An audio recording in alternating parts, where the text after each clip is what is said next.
Sweet Tales, en fait, c'est des gâteaux qui racontent des histoires. Ça part d'un thème et à partir de là, on construit un gâteau. Donc, Sweet Tales pour dire doux conte.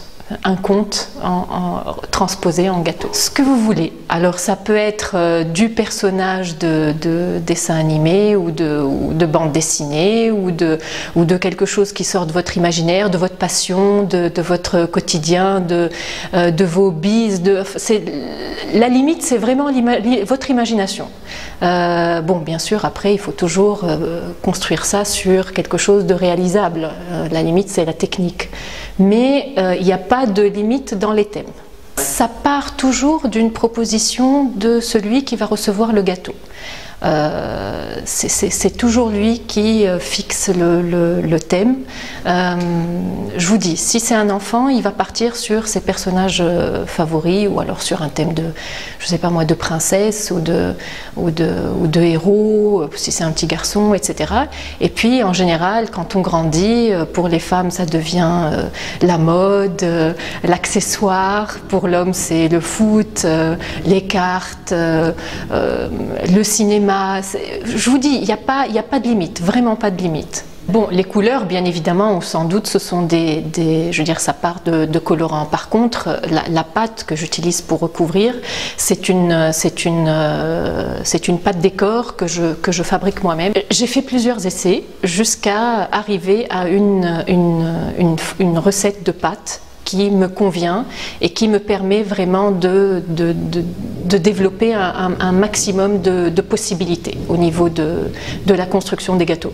Il y a de la construction dans ces gâteaux, il y a beaucoup de construction, il y a beaucoup de techniques, on ne soupçonne pas, on pense que c'est de la pâtisserie toute simple, mais en fait pour certaines pièces, il y a vraiment un travail de conception technique qui fait que bon, la pièce puisse tenir, parce que on parle quand même, on n'est pas en train de parler ni de pierre, ni de marbre, on parle de gâteau, on parle de génoise, on parle de crème, donc il faut que ça tienne à la fin, il faut que ça tienne et il faut que ce soit bon. Un gâteau, ça peut prendre, juste pour la décoration, entre 2 et 2 heures et des fois des journées. Alors quand je dis des journées, on ne parle pas du gâteau en lui-même, on parle des accessoires, c'est-à-dire de tout ce qui n'est pas périssable. Mais il y a effectivement certains gâteaux sur lesquels il faut travailler un nombre d'heures incalculable. Ces gâteaux-là, c'est beaucoup de nuits blanches, beaucoup de nuits blanches. Ça reste de l'artisanat. Donc dans l'artisanat, il n'y aura jamais 2 pièces totalement identiques, ce ne sont pas des moules. À partir de là, même si on reproduit un modèle, il y aura toujours une petite différence. Ce ne seront jamais 2 pièces identiques. Idéalement, je préfère toujours partir sur de nouveaux défis. Reprendre un gâteau 2 fois, pour moi, ça n'a pas grand intérêt. Bien sûr, c'est faisable, mais pour moi, ça n'a pas grand intérêt. Idéalement, je préfère partir sur de nouveaux défis. Et plus le défi est compliqué, et plus je m'éclate. En fait, j'estime avoir beaucoup de chance aujourd'hui d'évoluer dans ce domaine.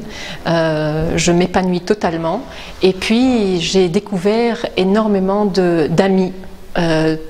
Toutes les mamans et copines qui m'ont permis de m'exercer sur les anniversaires de leurs enfants, de me faire la main, toutes celles qui m'ont accompagnée les premiers temps dans le groupe sur Facebook, qui m'ont soutenue, qui m'ont encouragée, qui m'ont rassurée parfois, toutes celles qui encore aujourd'hui continuent à proposer les nouveaux parfums, assister aux dégustations, enfin tout ce qu'on appelle nous aujourd'hui les suités, les suitettes, c'est quelque chose, c'est vraiment un bonus de cette activité et c'est une joie immense, quoi. Dimanche dernier, on a eu droit à cette dégustation chez Mille et une saveurs qui nous a ouvert très gentiment ses portes.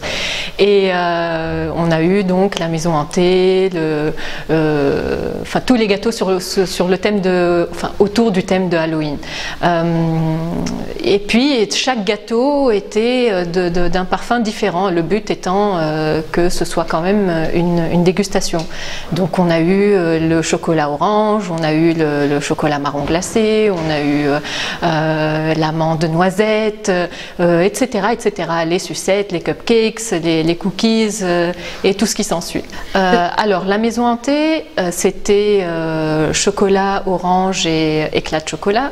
Le fantôme, c'était amandes et crème pralinée. Le cimetière, c'était génoise chocolat et crème au marron glacé. Le chapeau de sorcière, c'était justement donc un parfum proposé par une suitette et qui était pomme, cannelle et caramel au beurre salé. Bon, les cookies étaient des cookies vanille. Le Jack-o'-lanterne, on avait le Halloween oblige en fait. Jack-o'-lanterne, c'était le gâteau à la citrouille. Et les cupcakes, c'était le carrot cake avec la ganache chocolat orange. En fait, la satisfaction ne vient pas vraiment quand je regarde les gâteaux finis. La satisfaction naît de la satisfaction de celui qui reçoit le gâteau, de son étonnement, de son « wa ». C'est ça la satisfaction, ça fait oublier les nuits blanches, ça fait oublier les heures debout, ça fait oublier tout ce qu'on met comme effort et comme, tout ce qu'on met sur ces gâteaux.